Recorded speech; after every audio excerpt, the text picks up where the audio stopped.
Dissect your successes and the reciprocity of gratitude.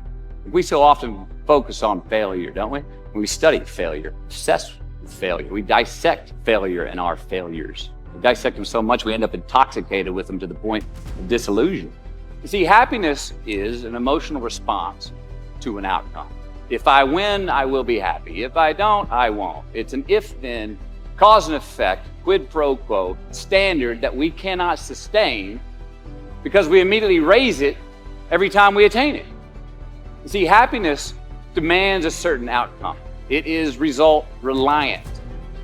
And I say, if happiness is what you're after, then you're going to be let down frequently and you're going to be unhappy much of your time.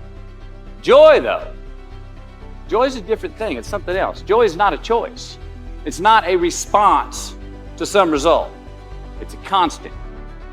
Joy is the feeling that we have from doing what we are fashioned to do. Life is not easy. It is not. Don't try to make it that way. Life's not fair. It never was. It isn't now, and it won't ever be. Do not fall into the trap, the entitlement trap, of feeling like you're a victim. You are not. Get over it and get on with it.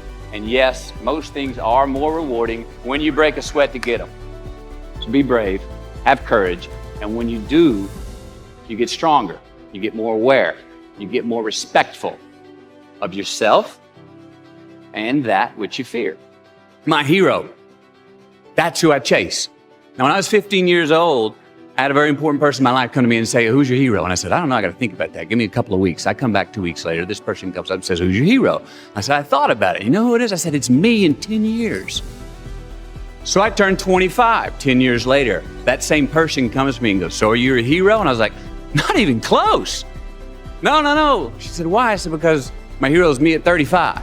So you see, every day, every week, every month, and every year of my life, my hero's always 10 years away. I'm never going to be my hero. I'm not going to attain that. I know I'm not. And that's just fine with me because that keeps me with somebody to keep on chasing. So to any of us, whatever those things are, whatever it is we look up to, whatever it is we look forward to, and whoever it is we're chasing, to that I say amen. To that I say, all right. And to that I say, just keep living, huh? Thank you. You know, I don't know exactly where I got it. I mean, I would say, again, to call back that Australian year where I did not have a choice, where I was forced into that situation and saw the green light assets from being alone and quite lonely. I do think that there's great value in being alone. And if we are alone and we get bored and we don't like the company, ding, may that light go off to say, that does not mean we need to pick up our phone to get some attention, or go to the bottle to ease the anxiety, or go online to get some feedback to entertain ourselves. No, it's actually a great time to say, no, sit here in that discomfort long enough to go, okay, until you come out the other side to go, all right, I'm good with me again. Now, it's part of that. I write about it about traveling in general. Ideally, you don't go to a place, I always say this, I don't want to leave a place I travel to until I get to the point of going, I could live here. This could be my existence. And as soon as I get to that point, then I'm like, okay, you can go. Now I can go. That's the same thing in the personal journeys. Stick with it till you get through the discomfortable to uncomfortable times, until you go, you know what? I can spend time with myself. I could do this. I could do this forever. Well, then it's okay to go re-engage, pick up your phone, go see your friends, go have a drink, what have you, go look for those things that are the other relationships in life. But hopefully not until. There's great value in not doing that until you go, I'm good with me and me for right now. Now, why do you pursue things that scare you? Why seek the role that's hard? Because it costs me something. Because it costs. It comes with a price. It's a bit of that line, don't pick a fight, kid. It's not really a fight unless you can lose it. It's not really, it's not really a risk unless you can lose the fight. I feel more alive in them. I have an experience in the making of them. I'm nervous every day I come to work. I feel like when I nail a day and I knock it and I know I did, I feel like, yes. I have a measure at the end of the day of like, you set out to do something, you prepared for it, you had intention, and you did it. And maybe even found some magic in the day. That I sleep good knowing that I accomplished that day in building the architecture of a character's arc through a story. And then if I could put the whole thing together and it comes out, the whole performance turns out to be a beautiful song, an original song of that character, then I'm like, yes. And I know that I was highly responsible for that. I was not solely responsible, but the most responsible for that. And that gives me pleasure. That gives me gratification. That makes me feel, gives me significance. That gives me confidence. If I don't pull it off, and I do have a day where I'm like, oh, no, you didn't ever, and it was my fault. I would rather, with these kind of roles, I can look in the mirror and go, so guess who's responsible for not pulling it off? You, McConaughey. In the same way, when I go, guess who's responsible for pulling it off? I like knowing who, you. And it was also, again, work that challenged the vitality of my life. Dramatic roles allow you, the actor, to have as high of a ceiling or as low of a basement, from love to hate, from happiness to pain, as that particular actor wants to bring to it.